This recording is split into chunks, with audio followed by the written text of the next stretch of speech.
Bienvenue à nouveau dans l'émission. Nous recevons aujourd'hui l'ambassadeur Chas Freeman, diplomate à la retraite et ancien secrétaire adjoint à la Défense, qui a également joué un rôle dans le rétablissement des relations de défense et militaires avec la Chine, un sujet dont nous pourrions parler aujourd'hui. Merci beaucoup d'être avec nous. Heureux d'être avec vous, Glenn. Ainsi, la période critique que nous vivons marque clairement la fin de l'ère unipolaire et l'entrée dans une ère multipolaire. Le concept du piège de Thucydide décrit la dynamique dangereuse qui peut se développer lorsqu'une puissance montante menace de remplacer la puissance dominante établie. Les États-Unis ont manifestement atteint la fin de cet ordre unipolaire, ou Pax Americana, paix hégémonique, hégémonie libérale, peu importe le nom qu'on lui donne. Mais la Chine semble être le principal pays empêchant les États-Unis de conserver cette position, simplement en raison de sa taille et de son ascension. Comment voyez-vous la réaction des États-Unis face à cette dynamique, en termes de ce qui est utile et de ce qui ne l'est pas?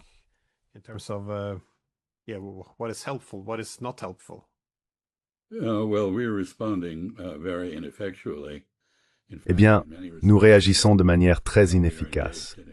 En fait, à bien des égards, nous sommes engagés dans une sorte d'auto-cannibalisation. Les éléments qui ont fait la grandeur de l'Amérique, l'état de droit, la liberté d'expression, la liberté académique, le partenariat entre le gouvernement fédéral et les universités de recherche, l'importance accordée à la science et à la technologie, ainsi qu'un attachement à l'objectivité plutôt qu'aux préjugés ou aux partis pris, ont pour ainsi dire disparu. Nous sommes au milieu d'une crise constitutionnelle. En termes chinois, nous faisons un grand bond en arrière plutôt qu'un grand bond en avant. Et nous avons eu l'équivalent des gardes rouges à Washington, qui démantèlent aveuglément des éléments du gouvernement sans comprendre leurs fonctions.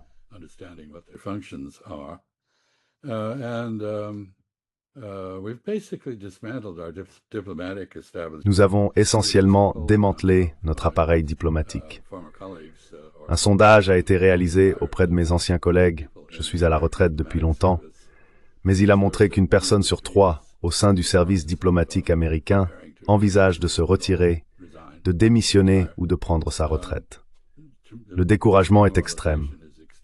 Nous ne faisons donc pas grand-chose correctement, tandis que les Chinois, pour la plupart, s'y prennent bien.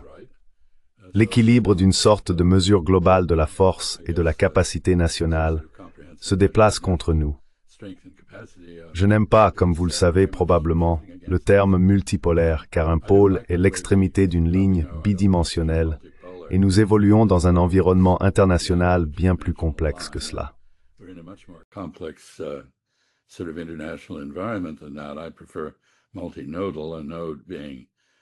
Je préfère le terme multinodal, un nœud étant un connecteur tridimensionnel où l'on peut relier de nombreux éléments, les déconnecter ou faire pivoter le nœud.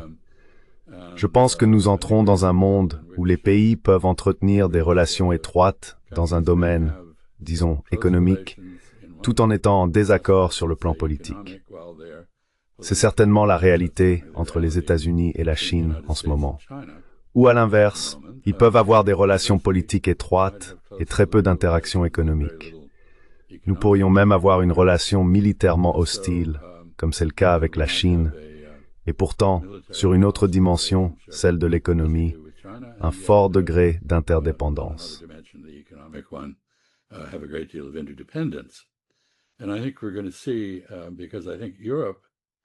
Et je pense que nous allons voir, parce que l'Europe, à la suite de l'expansion de l'OTAN et de la réaction de la Russie, se trouve dans une situation très instable. De nombreux développements intéressants dans les relations entre les États européens. J'ai remarqué l'autre jour que Kaja Kallas, qui est la porte-parole de l'Union européenne pour la politique étrangère, a parlé de combien il serait merveilleux que la Fédération de Russie se fragmente en parties plus faciles à gérer. Et plus j'y ai réfléchi, plus je me suis rendu compte que l'OTAN et l'UE sont en réalité plus susceptibles de se désagréger que la Fédération de Russie. Elles subissent d'énormes pressions.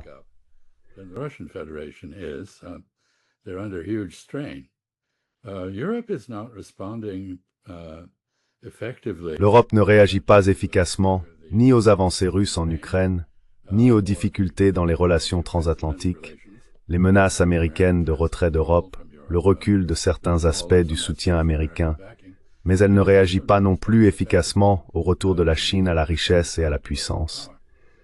Elle ne semble pas savoir comment agir dans un contexte eurasien. Macron, le président Macron, est en Chine, je crois, vers la fin de cette semaine, peut-être y est-il déjà. Et cette fois, il n'emmène pas Ursula von der Leyen avec lui. Il décrit cela comme une interaction bilatérale, mais il propose de parler des relations plus larges entre l'Europe et la Chine. Tout cela me paraît assez dépourvu de direction. Je me demande où cela mène. Je pense donc que nous sommes dans un moment de perplexité. Mais dans le cas des relations entre les États-Unis et la Chine, je suis désolé de dire que les États-Unis n'agissent pas comme ils le devraient.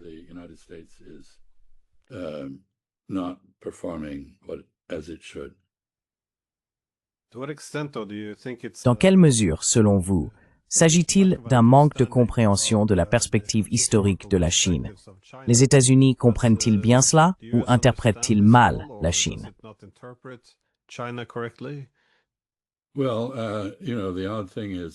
Eh bien, vous savez, ce qui est étrange, c'est que, quelle que soit la force qui guide notre politique envers la Chine, c'est pas l'expertise. Les personnes qui définissent cette politique sont des faucons de la Chine qui, pour la plupart, ne sont jamais allés en Chine, ne l'ont jamais étudié, ne connaissent pas la langue, ne connaissent pas l'histoire, et pourtant sont convaincus de tout savoir sur la Chine. Vous avez mentionné le piège de Thucydide comme théorie. Je pense que c'est une excellente description du comportement américain. Je ne pense pas que ce soit une bonne description du comportement chinois. Et je m'interroge sur les modèles tirés de l'histoire agitée de l'Europe, avec de nombreux petits pays se disputant entre eux, l'émergence occasionnelle de grandes puissances, des conflits entre grandes puissances, remontant, comme Thucydide l'a fait, à la guerre du Péloponnèse, mais se poursuivant, pourrait-on dire, plus ou moins tout au long des 2 millénaires d'histoire qui ont suivi.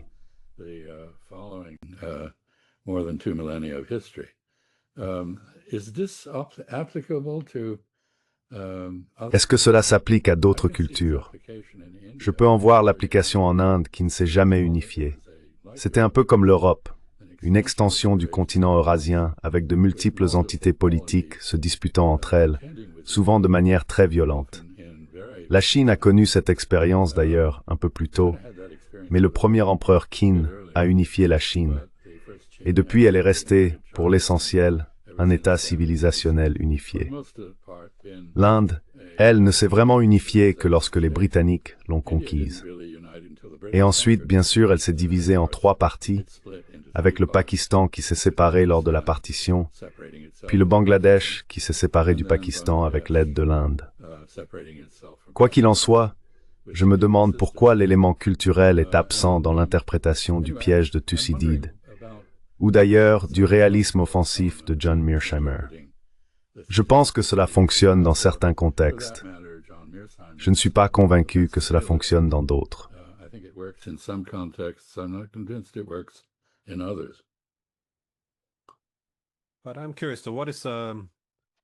Mais je suis curieux. Quelle est la préoccupation légitime à propos de la Chine? Parce que l'économiste allemand Friedrich List a écrit un livre en 1827 sur l'économie nationale et il y oppose l'Amérique à la Grande-Bretagne. Il écrit que la Grande-Bretagne utilise sa puissance économique, ses navires, ses industries, sa puissance financière pour la domination et l'impérialisme. Et il oppose cela à l'art de gouverner américain sous le système américain. Il dit que lorsque les États-Unis développent leur base manufacturière et tout ce qui s'y rattache, ils recherchent la puissance économique comme source de libération et de liberté.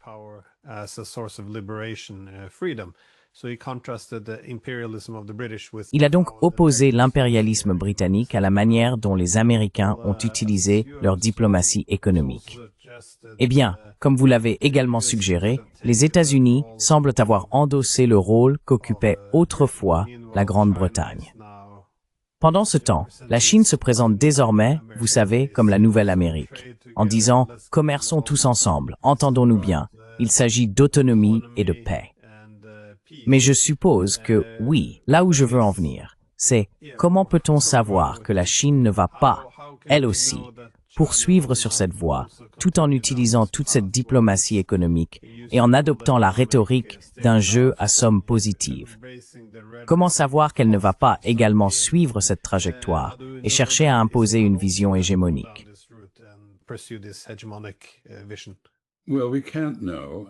Eh bien, nous ne pouvons pas le savoir. Et vous avez tout à fait raison. Au XIXe siècle, les États-Unis se présentaient comme une sorte d'exception au comportement britannique, comme la superpuissance britannique dirigeant le monde. Les Américains ne voulaient pas devenir comme les impérialistes européens. Ils se sont mis à l'épreuve sur ce point. Exactement. Et nous avions dit que nous ne le ferions pas. Et puis bien sûr, nous l'avons fait. Nous l'avons fait il y a environ 125 ou 130 ans avec la guerre hispano-américaine, suivie de l'acquisition d'une colonie aux Philippines, puis d'une période d'intervention active dans le bassin des Caraïbes en Amérique centrale et dans les Caraïbes. L'administration Trump reproduit cela avec ses actes de piraterie, ses crimes de guerre et ses actions illégales au large des côtes du Venezuela. Nous ne savons donc pas si les Chinois nous suivront dans ce genre de schéma. Ils ont été très insistants, depuis la fondation de la République populaire, sur le fait qu'ils ne chercheraient jamais l'hégémonie. Vous savez, la question que je leur posais toujours était « Pourquoi ressentez-vous le besoin de le dire ?»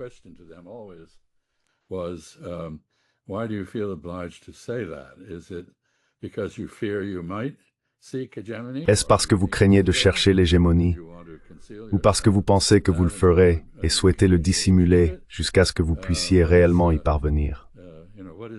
Quelle est la raison pour laquelle vous niez que vous allez devenir une superpuissance au sens où les États-Unis et l'Union soviétique l'ont été autrefois, c'est-à-dire en ayant une sphère d'influence mondiale, ou du moins régionale? Je suppose qu'il y a deux réponses à cela. La première est qu'historiquement, le système étatique en Asie-Pacifique plaçait la Chine très nettement en son centre. Mais les Chinois n'étaient pas vraiment interventionnistes. Ils ne renversaient pas les gouvernements, ils n'imposaient pas leur volonté.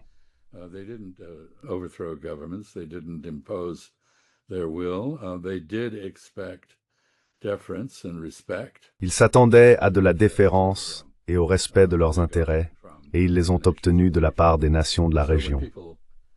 Ainsi, lorsque l'on pense à un pays comme le Japon, il a été envahi par les Mongols, non par les Chinois. Puis bien sûr, il a été envahi par les Néerlandais et d'autres Européens, ainsi que par les Américains. Mais les Chinois ont essentiellement atteint la limite géographique de leur État. Leur système agricole, leur mode de vie, ne se prêtent pas vraiment à un territoire dépassant leurs frontières actuelles. Et ils ne sont pas engagés dans une quête de Lebensraum. Ils ne cherchent pas à établir de colonies. Ils ne proposent pas d'annuler la souveraineté de leurs voisins. La question est donc, quelle est la menace que représente la Chine? C'est une menace pour la primauté américaine.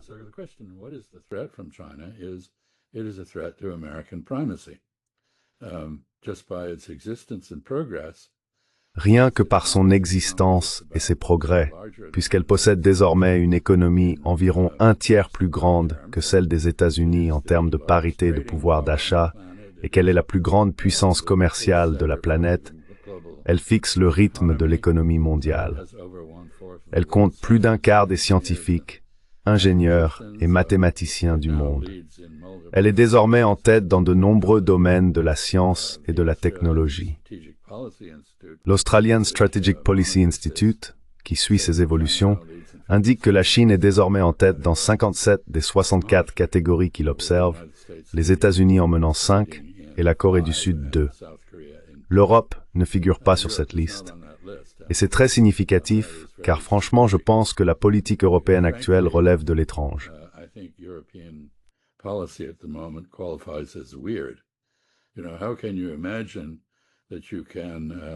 Vous savez, comment peut-on imaginer qu'on puisse ressusciter, raviver ou revitaliser l'Europe avec une combinaison d'austérité budgétaire, de coupe dans les services sociaux, d'augmentation des dépenses de défense, et en même temps, d'une coupure des ressources et de l'énergie bon marché venue de Russie, ce qu'ils ont fait l'autre jour, du moins en théorie. Plus de gaz russe, j'imagine. Mais je ne suis pas convaincu que l'Europe puisse réellement continuer sans le gaz russe. Les Européens semblent avoir considéré l'interdépendance comme une vulnérabilité. Mais pour autant que je sache, la Russie n'a jamais coupé le gaz. Je pense que quelqu'un d'autre a fait sauter Nord Stream 2, et je crois que nous savons qui c'était.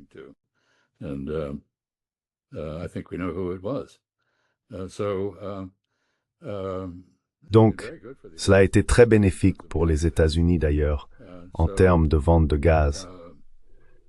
Je ne suis pas sûr que les Chinois correspondent vraiment au modèle. Et je pense en fait qu'il existe un fort mécontentement mondial face au fait que, tandis que les États-Unis se retirent de leur responsabilité de guider les affaires mondiales, n'assistent même plus aux réunions, se retirent des organisations, s'opposent à la réforme ou au refinancement des institutions héritées, les Chinois ne prennent pas vraiment le relais. Je veux dire, ils font de facto beaucoup dans la région pour lutter contre le changement climatique, mais ils ne prennent pas la tête sur le plan international dans ce domaine.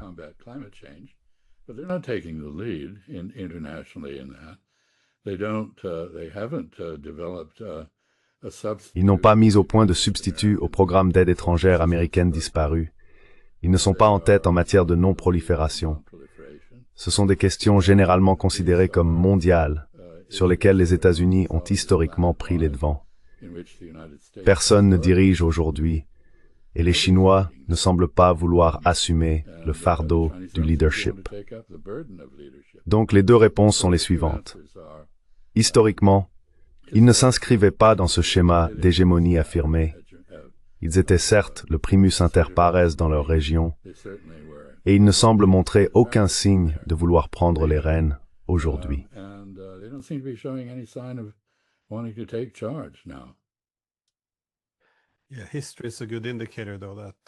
Oui, l'histoire est un bon indicateur. Cependant, il se pourrait qu'il s'agisse d'un autre type de puissance, qu'ils ne suivront pas nécessairement les traces de l'Europe et des États-Unis. Mais c'est intéressant, le point que tu as soulevé. Si tu ne cherches pas à poursuivre l'hégémonie, il n'y a aucune raison d'en parler autant. J'ai toujours l'impression que, si tu regardes aujourd'hui, les États-Unis ne cessent de répéter qu'ils sont le pays le plus puissant du monde. Les Européens, eux, ne cessent de vanter les merveilleuses valeurs que nous avons en Europe. Je veux dire, ils n'arrêtent pas d'en parler. Et c'est aussi un bon signe que la puissance américaine s'affaiblit et que les valeurs européennes ne sont plus vraiment respectées. Mais ils insistent pour les mentionner presque à chaque phrase.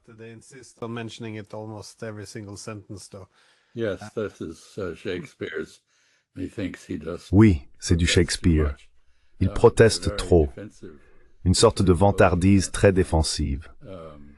Vous savez, nous ne sommes vraiment pas aussi terribles que nous en avons l'air.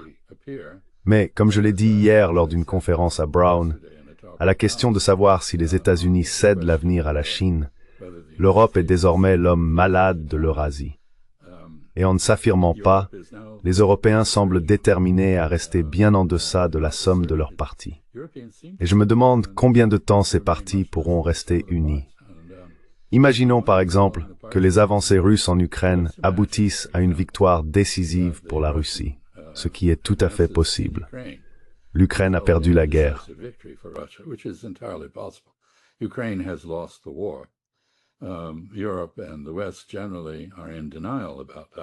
L'Europe et l'Occident en général sont dans le déni à ce sujet.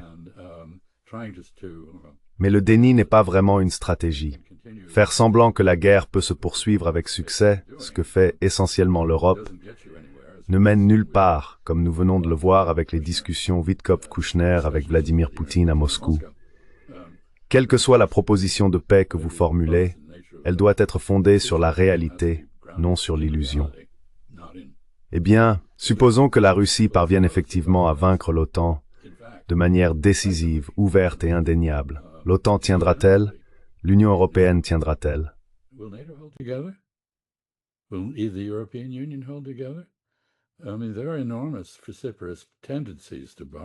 Je veux dire, il existe des tendances énormes et abruptes, pour reprendre l'expression indienne. Nous avons déjà des dissensions dans les rangs.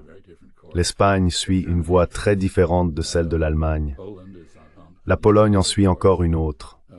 La Tchéquie et la Slovaquie ne sont pas d'accord. Les Hongrois suivent leur propre chemin. Le Royaume-Uni a quitté l'UME et à mon avis, il patauge. Nous avons des dirigeants faibles. Aucun d'entre eux n'est populaire.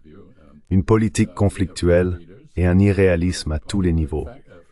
Comme je l'ai dit, ils ne font pas face aux nouvelles réalités de l'Europe. Les conséquences de l'élargissement de l'OTAN, la montée de la Chine, la croissance de ce que j'appelle un système mondial multinodal.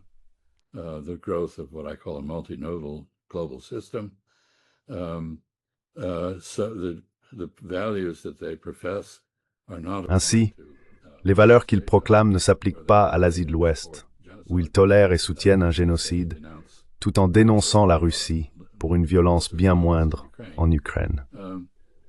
Vous avez von der Leyen qui déclare qu'il est inadmissible d'acquérir un territoire par la force, mais qui rejoint ensuite les États-Unis pour laisser Israël le faire, alors même qu'il s'y opposait dans le cas de la Russie en Ukraine. Ainsi, les fameuses valeurs de l'Occident n'ont pas beaucoup de crédibilité en ce moment, et c'est peut-être pour cela qu'elles sont affirmées avec tant de vigueur. Peut-être est-ce comme le processus de paix en Palestine, qui a longtemps servi de prétexte commode à l'absence de paix.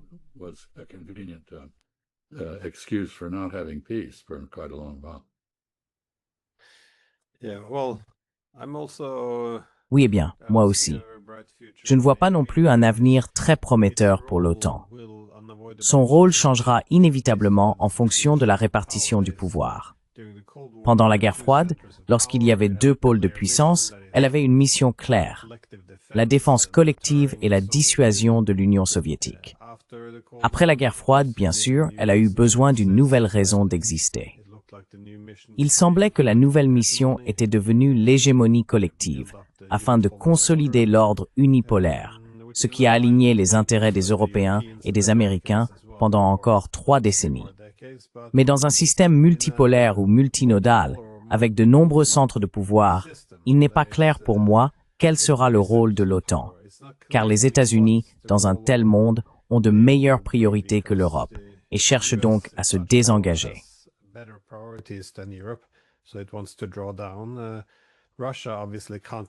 Il est évident que la Russie ne peut plus être écartée comme l'un de ses centres de pouvoir essentiels. Ainsi, tout l'objectif consistant à créer une Europe sans la Russie, en lui refusant un rôle dans les institutions et en espérant qu'elle finisse par disparaître, ne fonctionnera pas. Si elle n'a pas de représentation, elle s'affirmera, comme on le voit aujourd'hui en Ukraine, par d'autres moyens. Et comme vous l'avez dit, l'idée que l'Espagne et l'Allemagne devraient avoir exactement la même politique étrangère n'a pas vraiment de sens si la politique étrangère est censée répondre à certains intérêts nationaux fondamentaux. L'Irlande et la Lettonie ont bien la même politique, n'est-ce pas?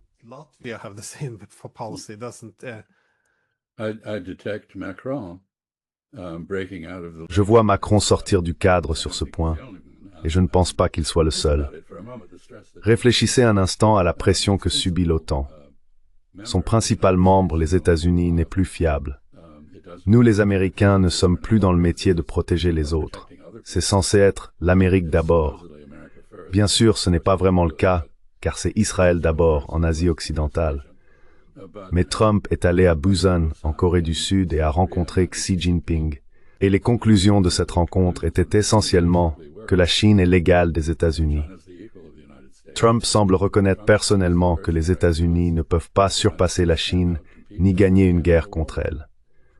Par conséquent, l'affirmation de la primauté américaine dans le Pacifique, à laquelle l'establishment est attaché, n'est peut-être plus acceptée par le dirigeant suprême des États-Unis.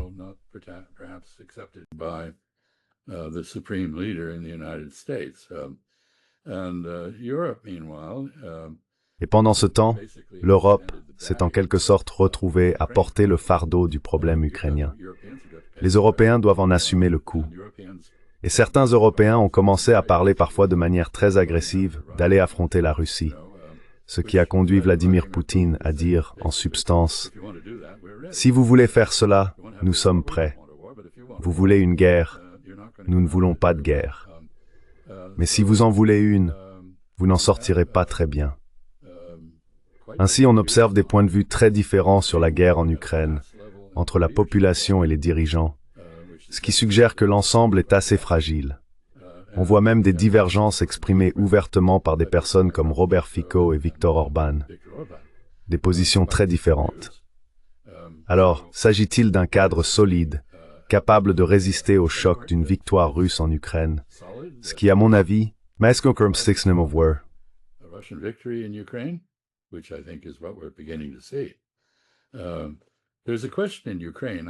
il y a une question à propos de l'Ukraine que je n'ai encore entendu personne soulever. Je pense que, si l'on parle de l'établissement de frontières convenues entre la Russie et l'Ukraine, ce dont il est réellement question, la constitution russe a intégré Zaporizhia et Kherson, ainsi que Luhansk et Donetsk. Cela signifie que les Russes ne renonceront pas facilement, voire pas du tout, à cette revendication. Mais réfléchissons aux frontières. Si elles ne sont pas ancrées dans la géographie, disons un fleuve, une chaîne de montagnes, ou quelque chose qui les rende plausibles dans la réalité, elles deviennent des prétextes à une reprise des hostilités. Et il me semble que, du moins selon l'interprétation russe de la position de l'Europe sur l'Ukraine, l'Europe souhaite un cessez-le-feu afin que l'Ukraine puisse se reconstituer et reprendre le combat au nom du reste de l'Europe.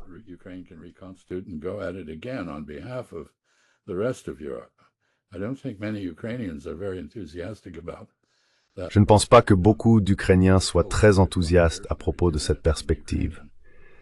On nous dit qu'il y a une désertion toutes les 2 minutes dans l'armée ukrainienne, que la moitié de celle-ci est en réalité absente sans permission, et que les niveaux de recrutement sont très inférieurs au total des pertes et des désertions. Il semble bien que le front s'effondre du côté ukrainien. Je suppose donc que la position russe est la suivante. Vous n'êtes pas prêts à négocier avec nous, alors nous prendrons sur le champ de bataille ce que nous devons prendre, et vous devrez vivre avec, d'une manière ou d'une autre.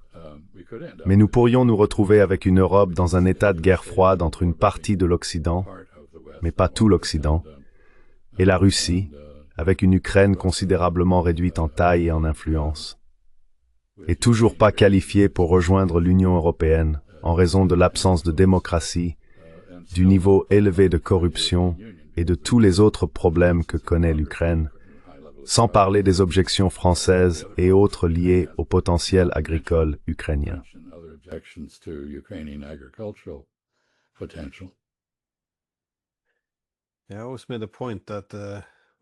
Oui, j'ai toujours soutenu que depuis les années 1990, la malédiction de l'Europe est que nous avons de nouveau redivisé le continent. Je pense que l'Europe peut encore rester un acteur pertinent dans ce nouveau monde si nous parvenons à surmonter cette ligne de division. Mais la situation avec l'Ukraine est vraiment étrange. Nous nous sommes profondément ancrés dans ce récit, selon lequel il s'agissait simplement d'une mission impérialiste non provoquée de la Russie. Une fois que l'on accepte ce récit, il n'y a plus de solution possible. Car si nous reconnaissons que nous avons commencé cette guerre en 2014, que nous avons provoqué les Russes à intervenir, alors au moins il existe une voie vers une solution, une forme de paix indivisible. Si l'on parvient à mettre fin aux lignes de division en Europe, les Européens, ce qui inclurait alors les Russes, pourraient se diversifier davantage.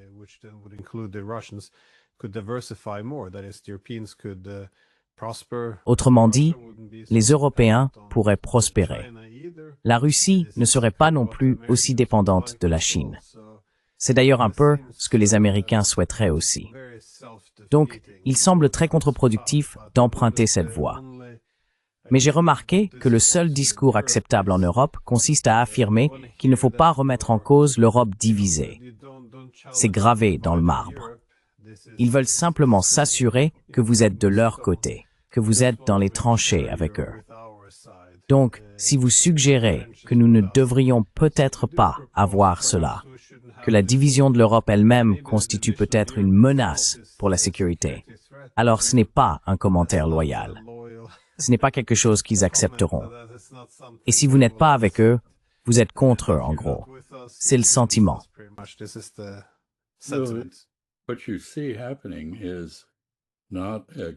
que l'on observe, ce n'est pas une plus grande cohésion en Europe, mais une plus grande fission, une séparation.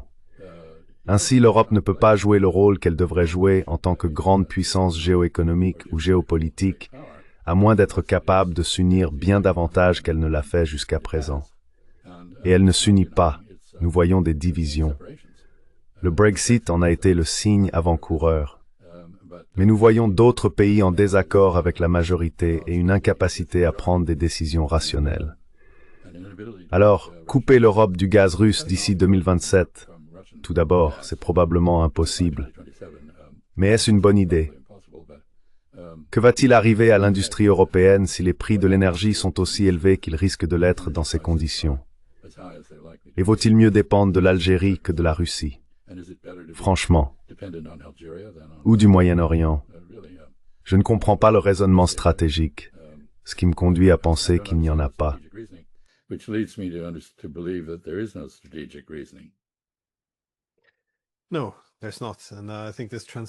Non, il n'y en a pas. Et je pense que cette transition en Europe est une erreur, car comme vous l'avez dit, le Remember était un bloc géoéconomique. Vous utilisiez le pouvoir de négociation collective pour obtenir de meilleurs accords avec d'autres régions du monde, y compris les États-Unis, et il existait cette synergie entre les économies européennes. C'est cela qui maintenait l'UMER unie à l'époque, la capacité à générer des gains économiques. Mais une fois qu'elle a évolué vers ce qu'elle appelle une UEE géopolitique, c'est-à-dire que nous allons désormais affronter les Russes, le problème est que l'Europe géoéconomique ne fonctionnait que parce que nous entretenions des relations de travail correctes avec les Russes.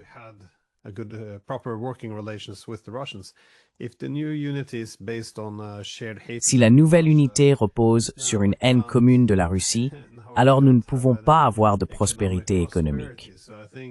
Je pense donc que c'est très insoutenable. Nous ne pouvons pas entretenir ce niveau de haine aussi longtemps. À un moment donné, si l'on continue à saper les intérêts nationaux, certains pays européens vont commencer à remettre en question cette folie, ce manque de stratégie, cette incapacité à prospérer. Et il y aura des dirigeants comme Orbán ou Fico qui commenceront à s'interroger sur tout cela, sur la raison derrière tout cela.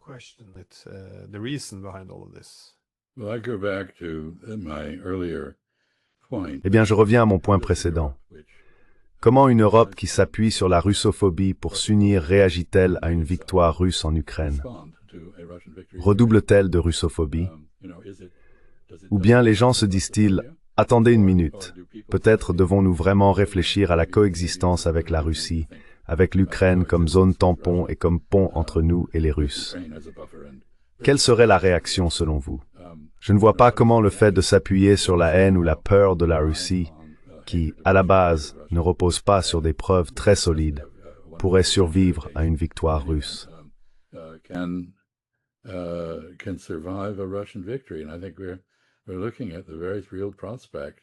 Et je pense que nous faisons face à la perspective très réelle que les Russes mènent les Américains, l'administration Trump, en bateau lors des négociations, tout en gagnant du terrain. Ils créent donc des faits sur le terrain, tout en utilisant les pourparlers comme tactique de retardement, puisqu'il n'y a rien de concret. Enfin, en réalité, la proposition en 28 points contient pas mal d'éléments avec lesquels les Russes pourraient être d'accord. Mais bien sûr, les Européens ont ensuite essayé, vous savez, de revenir sur tout ce qui s'y trouvait. Ainsi, la seule chose sur laquelle tout le monde semble s'accorder, c'est que l'Ukraine ne peut pas rejoindre l'OTAN. Il a fallu beaucoup de temps pour que les gens s'en rendent compte, mais ils semblent désormais l'avoir accepté.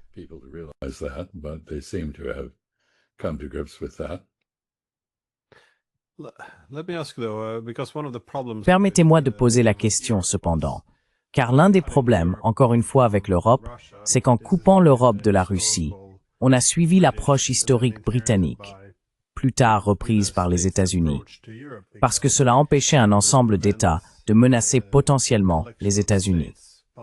J'ai toujours soupçonné qu'une grande partie de cela remontait au système continental napoléonien, qui avait effrayé les Britanniques. Oui, mais il convient de noter, lorsqu'on évalue la Chine, que le monde ne s'allie pas avec la Chine contre les États-Unis. Il semble qu'une mentalité de guerre froide soit à l'œuvre, où l'on suppose appartenir à un bloc, soit dirigé par les États-Unis, soit par la Chine. Mais les BRICS devraient être la preuve numéro 1. L'Inde ne rejoindrait jamais une alliance dirigée par la Chine contre les Américains.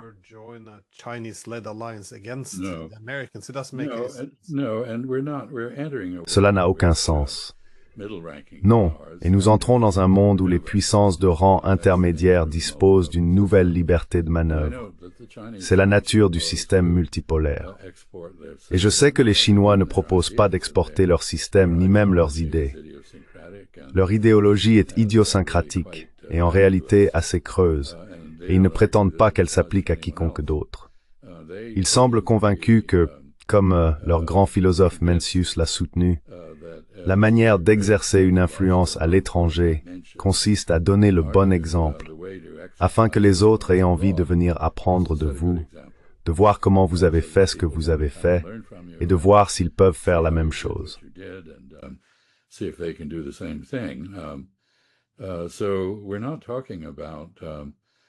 Donc, nous ne parlons pas d'une vision messianique comme celle que les États-Unis et l'Union soviétique ont toutes deux poursuivie. Je veux dire, l'Union soviétique voulait rendre le monde sûr pour le communisme et l'exporter partout où elle le pouvait, le marxisme-léninisme dans sa propre version. Les États-Unis avaient une vision de la démocratie libérale, que d'ailleurs nous avons désormais à peu près abandonnée, mais c'était notre carte de visite. Et, vous savez, l'une des choses les plus remarquables dans ce qui se passe aujourd'hui, c'est que les États-Unis traitent le Venezuela exactement comme la Russie a traité l'Ukraine, et ne semblent pas voir le parallèle. Au moins, les Russes ne tuaient pas de civils sous prétexte qu'ils étaient des trafiquants de drogue, avec des frappes aériennes sur les plaines du centre de l'Ukraine.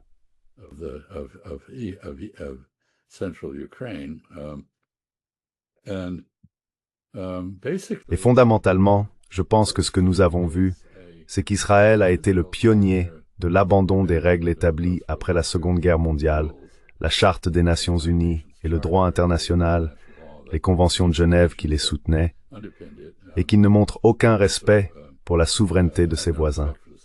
Il viole donc également l'ordre westphalien. Et pendant longtemps, il s'en est tiré. Les gens ne l'approuvaient pas, mais ils le toléraient. Mais maintenant, nous l'approuvons. Nous suivons en réalité leur exemple. C'est assez remarquable. C'est un retour à la loi de la jungle que je n'aurais certainement pas pu prévoir.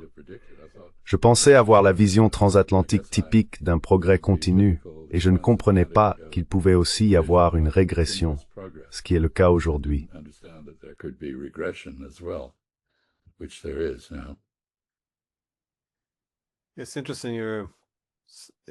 C'est intéressant, la possibilité que la Chine emprunte la même voie, car si on la compare, comme vous l'avez suggéré, aux États-Unis, ces derniers ont également eu cette position selon laquelle ils devaient être un exemple à imiter, par leur forme de gouvernement et leur liberté. Je ne suis pas sûr que l'on puisse dire que c'est Woodrow Wilson qui a opéré ce changement, puisqu'il voulait rendre le monde sûr pour la démocratie, faisant passer les États-Unis d'un rôle de modèle passif à un rôle actif, voire missionnaire, de refonte du monde. Mais étant donné que la Chine ne dirige pas un bloc anti-américain, mais plutôt un bloc anti-hégémonique, ce qui est très différent, cela suggère également qu'il y aurait des approches différentes pour y faire face.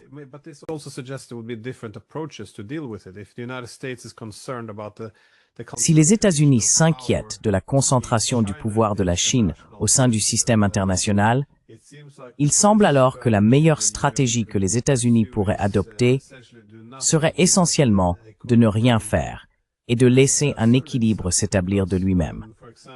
Parce que, par exemple, lorsque vous dites à l'Inde qu'elle ne devrait pas commercer avec l'Iran, eh bien, l'Iran devient alors excessivement dépendant de la Chine.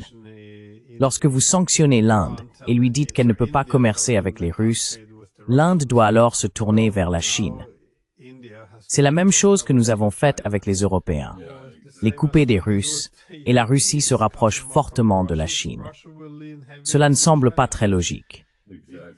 Vous étiez ambassadeur en Arabie Saoudite. Quand vous entendez les Saoudiens parler, leurs diplomates ne veulent pas rejoindre une alliance chinoise. C'est un pays de taille moyenne ou petite, et ils aimeraient diversifier leurs relations afin de disposer d'une plus grande autonomie.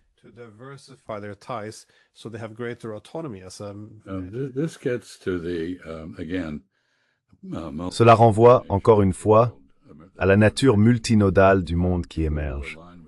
Les gens s'aligneront économiquement avec la Chine, mais pas entièrement. Ils ne suivront pas nécessairement un alignement économique par un alignement politique. Et la Chine n'offre pas les services de protection militaire que les États-Unis assuraient. Bien sûr, aujourd'hui, de nombreux pays ne se préoccupent plus de savoir si les Américains les protégeront. Ils se préoccupent des États-Unis en tant que puissance prédatrice susceptible de s'emparer de leurs ressources. Demandez donc aux Danois à propos du Groenland. Mais je ne pense pas. Je pense que nous entrons dans un monde où l'alignement économique ne coïncide pas nécessairement avec l'alignement politique ou l'appartenance à un bloc.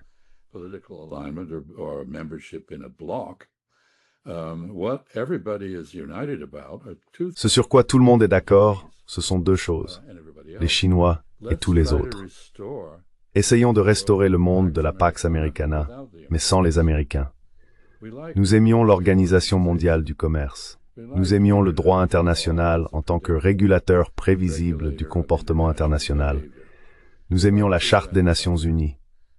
Vous savez, l'ordre d'après-guerre que les Américains ont parrainé et contribué à créer était un ordre dans lequel nous avons prospéré. Je veux dire, ils sont tous conscients que leur prospérité reposait sur leur adhésion au capitalisme, tel qu'il a été initié par les États-Unis et d'autres puissants pays capitalistes. Ils ne remettent pas cela en cause. Ils veulent que le nouvel ordre mondial qu'ils espèrent voir naître ressemble beaucoup à l'ancien ordre mondial, mais sans l'hégémon américain.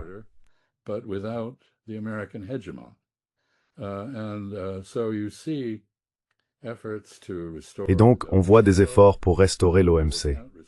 Là où ils ne peuvent pas la restaurer, ils essaient d'en inventer des versions régionales. Ils veulent un ordre fondé sur des règles, mais basé sur le consensus, plutôt que sur la dictée des États-Unis ou du G7. Et dans ce contexte, je reviens à la difficulté de l'Europe à s'adapter au nouveau monde. L'une des choses auxquelles l'Europe semble incapable de s'adapter, c'est que l'Occident ne dirige plus le monde. Les gens ne se tournent plus vers l'Occident pour le leadership, pour de multiples raisons, notamment sa gestion de la crise ukrainienne et son comportement envers l'Iran, envers Israël et la Palestine, envers la Syrie. Vous savez, les questions du Moyen-Orient ou d'Asie occidentale ont contribué à discréditer l'Occident en tant que leader international.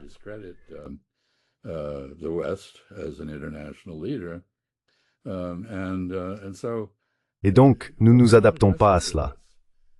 Les gens imaginent encore, un peu comme le célèbre roi Canute ordonnant à la marée de reculer, que vous savez, des courtisans ou des politiciens fatigués disent à l'Occident « Vous pouvez encore commander les marées internationales. » Mais nous ne le pouvons pas.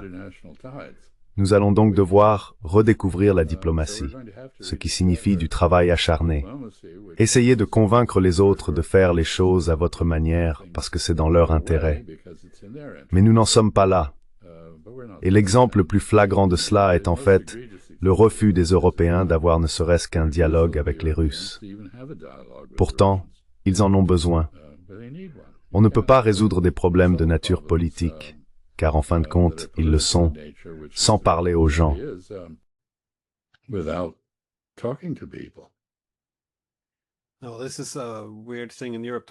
C'est une chose étrange en Europe pourtant.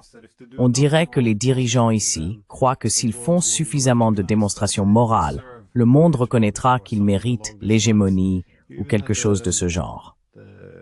Il y a même eu le Premier ministre de la Finlande qui a fait ce commentaire à, je crois, des diplomates de Chine ou du Japon. Je ne peux pas, enfin bref, il disait « Nous ne voulons pas d'un monde multipolaire. Il y a trop de concurrence et de lutte. Nous devrions simplement avoir l'hégémon. » C'est comme je le dis, vouloir contrôler les marées. Ça ne marche tout simplement pas. C'est une pensée magique. Oui, mais c'est ça, l'Europe aujourd'hui. S'ils font simplement assez de références aux valeurs et aux déclarations, alors ils espèrent. Eh bien, je pense qu'il y a une obsession pour les actes de langage. L'idée que si l'on dit simplement quelque chose, on peut construire socialement la notion que notre domination sera légitime et que le monde s'y conformera d'une manière ou d'une autre. Mais il y a beaucoup d'auto-illusion là-dedans.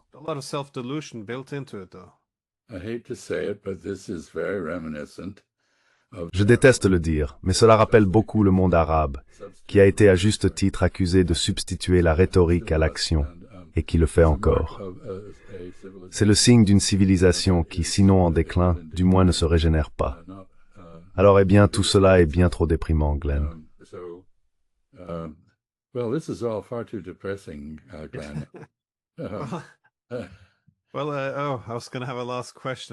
Eh bien, j'allais poser une dernière question, mais ce ne serait sans doute pas moins déprimant.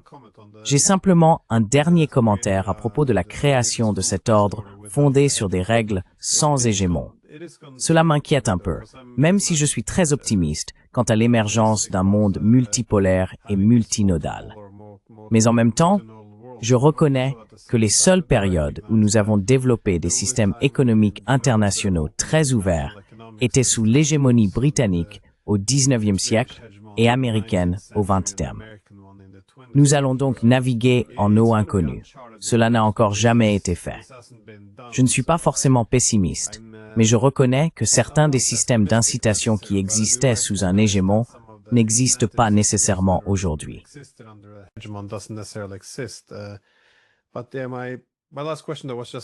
Mais ma dernière question portait sur ce que vous pensez qu'il se passe à l'intérieur de l'Amérique, à la suite de ce changement de pouvoir.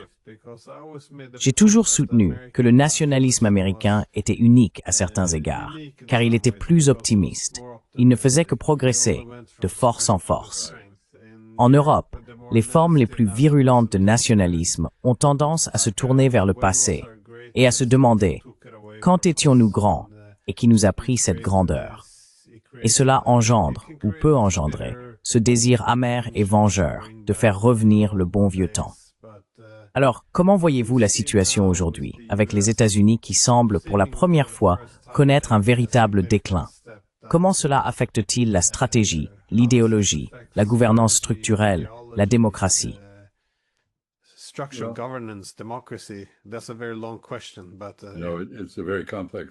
C'est une question très longue, mais elle est en effet très complexe.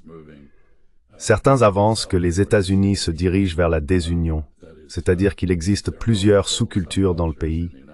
Je vous parle depuis le Rhode Island, qui se trouve en Nouvelle-Angleterre, et les valeurs en Nouvelle-Angleterre sont très différentes de celles du Sud profond, où il existe une histoire de gouvernement autoritaire fondée sur des critères raciaux. La ségrégation était un système autoritaire, pas aussi extrême que l'apartheid, mais clairement non démocratique. Et les valeurs du Sud profond sont assez différentes de celles des États montagneux ou des États du centre-nord.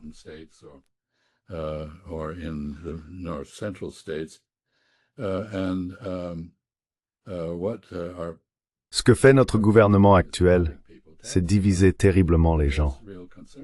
Il y a une réelle inquiétude quant à la possibilité que nous assistions à un nouveau mouvement de désunion des États-Unis, comme ce fut le cas autour de la question de l'esclavage en 1860. Je ne sais pas ce qui se passera sur le plan intérieur. Je pense toutefois qu'il y a de plus en plus de raisons de croire que le président Trump pourrait ne pas terminer ce mandat en bonne santé. Il semble souffrir de divers maux, y compris d'une certaine forme de démence. Nous devons donc envisager la possibilité que J.D. Vance devienne président, et beaucoup de gens trouveraient cette perspective assez effrayante. Many people would find that quite a frightening thought, but perhaps others would welcome it. Mais, vous savez, peut-être que d'autres y seraient favorables. Quoi qu'il en soit, je pense que les États-Unis traversent plusieurs transitions à la fois. Et enfin, en matière de politique étrangère, pour revenir à ce que vous disiez plus tôt, il se peut que nous nous recentrions sur l'hémisphère occidental en réaction à la complexité de l'Eurasie, tant à son extrémité occidentale qu'à son extrémité orientale. Comme je l'ai dit à Busen, le président Trump s'est comporté comme s'il reconnaissait que nous ne pouvions pas surpasser la Chine ni gagner une guerre contre elle. Il semble penser que les Européens devraient s'occuper de leurs propres affaires et que nous ne devrions pas être sollicités pour le faire.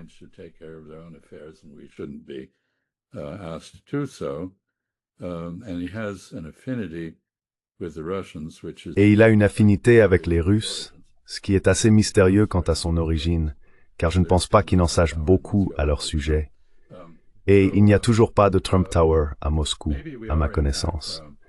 Donc peut-être que nous sommes, en fait, en plus de nous tirer une balle dans le pied à de nombreuses reprises, en train de nous retirer de notre rôle hégémonique. Et, ce faisant, de mettre les Européens et les Asiatiques au défi de gérer leurs propres affaires, avec un rôle américain considérablement réduit en pratique.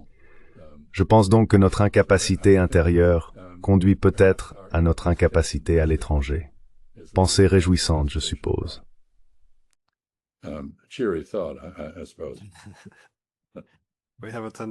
Nous avons tendance à conclure sur une note des plus optimistes. De plus, notre conversation de 30 minutes a presque duré 1 heure, donc j'ai déjà volé un peu de temps. Je m'excuse, mais c'est très stimulant d'avoir ces conversations avec vous. Pareillement. Et oui, comme toujours, merci beaucoup d'avoir pris le temps. C'est un vrai plaisir. Passez une agréable soirée.